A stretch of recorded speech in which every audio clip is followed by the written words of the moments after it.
Hello and welcome to my YouTube channel, the Corcoran Codex. My name is Clive Corcoran, and in this video I want to look at credit default swaps. These are a very useful class of derivatives, and they allow for the management of credit risk. And what I will do is I'll look at the way these particular instruments work, the underlying logic behind them, and I'll look at how one can implement a hedge or a protection against credit risk, in other words, a default of some kind of security. Let us begin then by looking at the basic structure or schematic of a credit default swap, or a CDS. There are obviously two parties to the swap, and if we start on the left-hand side here, let's take the perspective now of what we can call the protection buyer.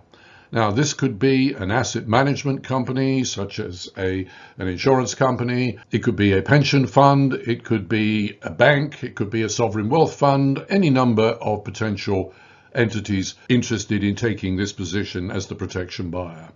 Now, this buyer has some exposure down here to various possible reference entities. For example, they may own corporate bonds, they may own government bonds or sovereign bonds, they may even have mortgage-backed securities on their balance sheet. And let's say now the protection buyer is concerned that one of these entities might go into default, the issuer might go bankrupt.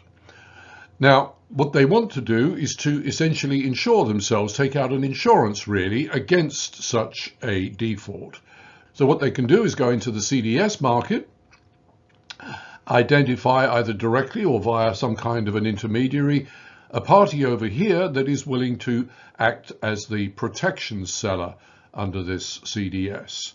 Within the CDS market, which is liquid, and especially in the case of, say, major corporations or even sovereigns, they will find a premium or spread quoted, which essentially is what the seller is willing to receive in payment to take on the obligation of protecting the buyer from a default down here.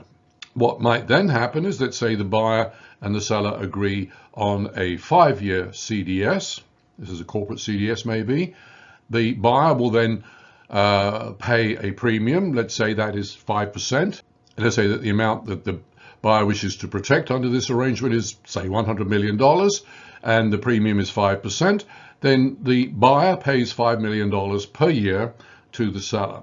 Now, the seller may not make any payment at all. If nothing bad happens down here, if there is no default, then the seller just simply collects the premium over the 5-year period. However, if the reference entity down here does default, then potentially the seller could be liable to pay the full face value of what the protection buyer has insured against, say $100 million, to go back to the example. There is a different scenario which we will look at later, where the seller would not be obligated to make full payment on the amount being insured. A CDS is essentially a bilateral credit derivative contract. It is similar to an insurance policy, but there is one important difference. In the case of, say, one taking out fire insurance on one's home, you have to be able to demonstrate to the insurance company that you have an insurable interest. In other words, you own the home or the property. But in the case of a CDS, it is possible to obtain a form of insurance via the CDS without actually owning the underlying reference entity. So the protection buyer pays a quarterly fee to the seller, and in exchange for protection against the default of the issuer or obligor that might occur during the life of the contract. If the obligor does default, the protection buyer may then deliver the reference entity to the seller in exchange for the full face value. But as I indicated a moment ago, in the CDS world, it is possible for one to have a naked CDS position. So take an example. We have a hedge fund that doesn't own any bonds of, let's say, this fictitious company XYZ, but it believes that there is a strong possibility that XYZ might default. So it can enter a naked CDS contract. And in that case, since the hedge fund does not own any bonds, it cannot deliver them to the seller, and then the seller is no longer liable for the full face value. What it is liable for is what is known as the loss given default, but I'll come back to that issue in a moment. The typical contract maturity in the world of, say, corporate CDS is 5 years. And if you want to take out protection, say, on a sovereign or government bond, there are arrangements, say, anywhere from 1 to 10 years.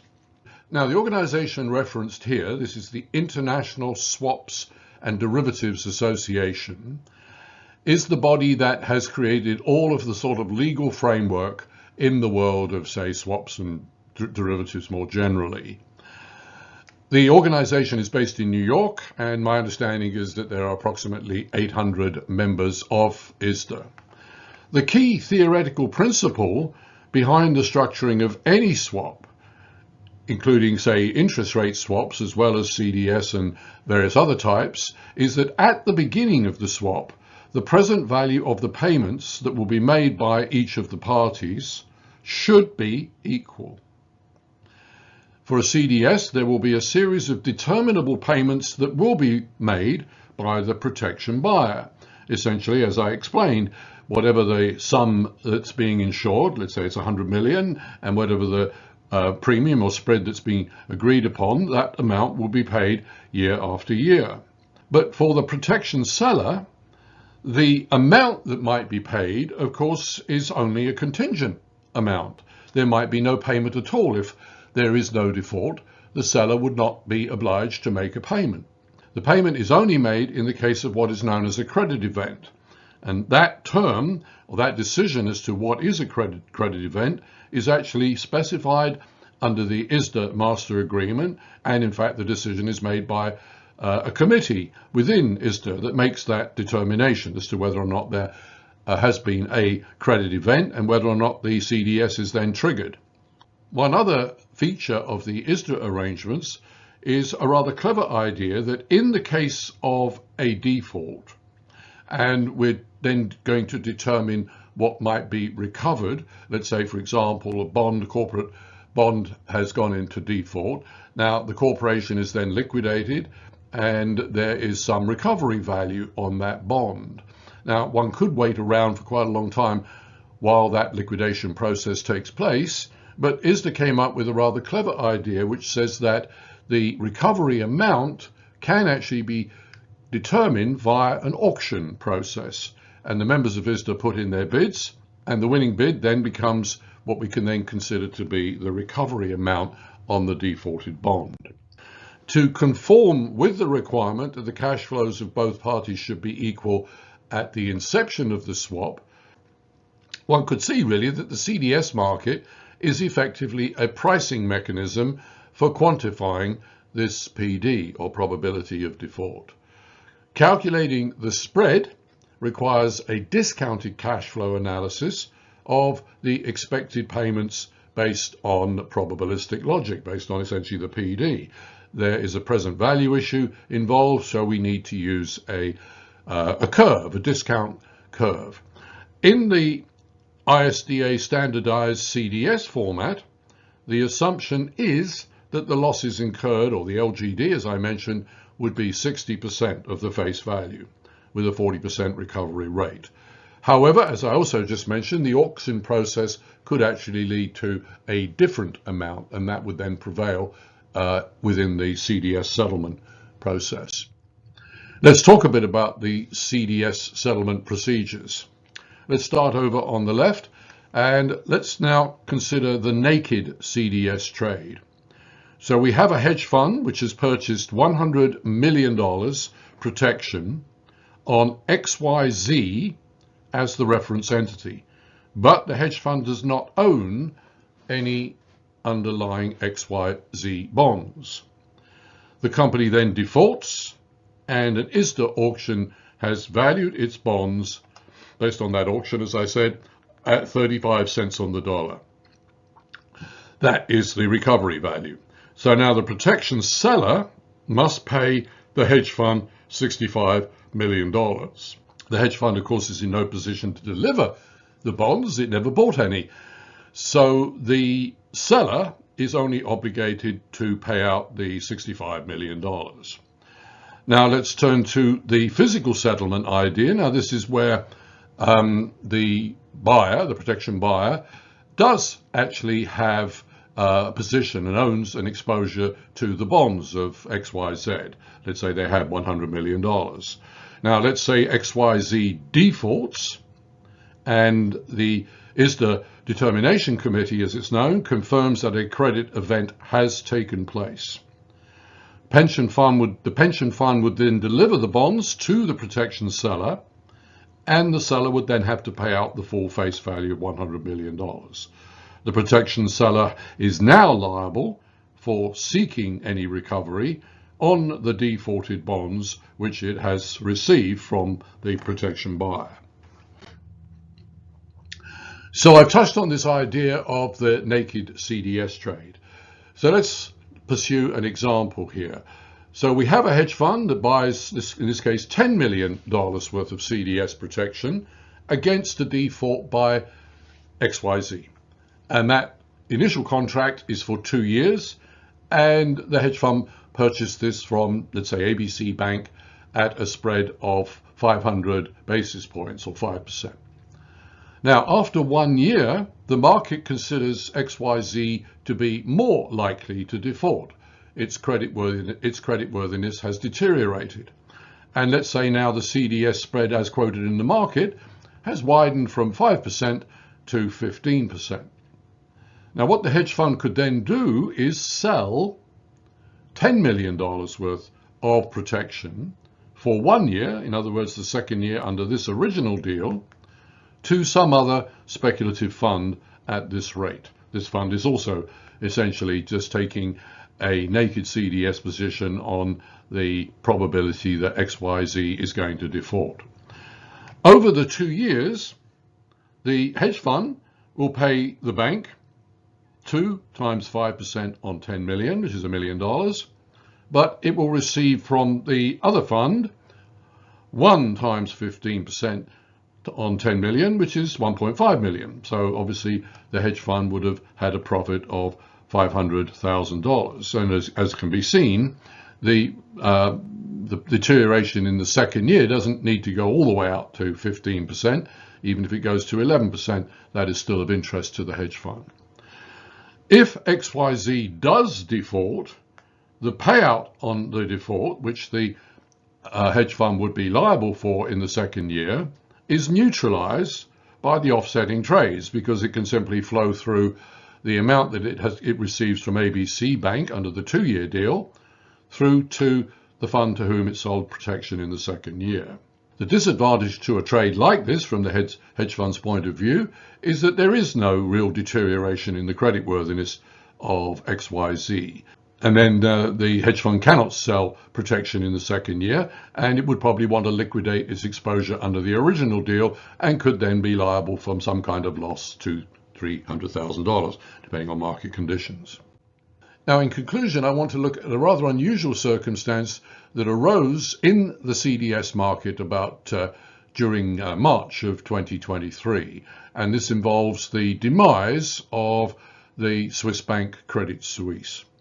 Credit Suisse collapsed, or would have collapsed, in March of 2023, but in fact an arrangement was organized by the Swiss government and the Swiss Financial Market Authority, whereby UBS, the other big Swiss bank, essentially purchased Credit Suisse for a minimal sum, really, just over $3 billion, and that avoided an actual bankruptcy of Credit Suisse. Now, Credit Suisse, during its life, had issued many bonds, and there were, in fact, CDS contracts that traded on protecting those bonds that had been issued by Credit Suisse. I'll say a bit more about this on the next slide. And just before the rescue, which was engineered by the Swiss authorities, took place, this is on the 15th of March, you can see that the 1-year CDS on Credit Suisse was all the way up here at 875 basis points, which simply translated into a probability suggests that the market was believing that the probability of a default by Credit Suisse was somewhere around 15%. In fact, the final spread on this particular contract went as high as around 3,000 basis points. But a default was actually averted, as can be seen now. So let's have a look at the news item here from Reuters. So holders of CDS on various bonds that had been issued by Credit Suisse during its life, approximately $17 billion worth, those bonds were wiped out during this financial engineering by the Swiss authorities. Even though equity holders of Credit Suisse did get some compensation, they received shares at a very minimal value, as you saw in UBS. The bond holders, the people who bought the $17 billion worth of Credit Suisse bonds, received absolutely nothing. That was a decision made by the Swiss authorities.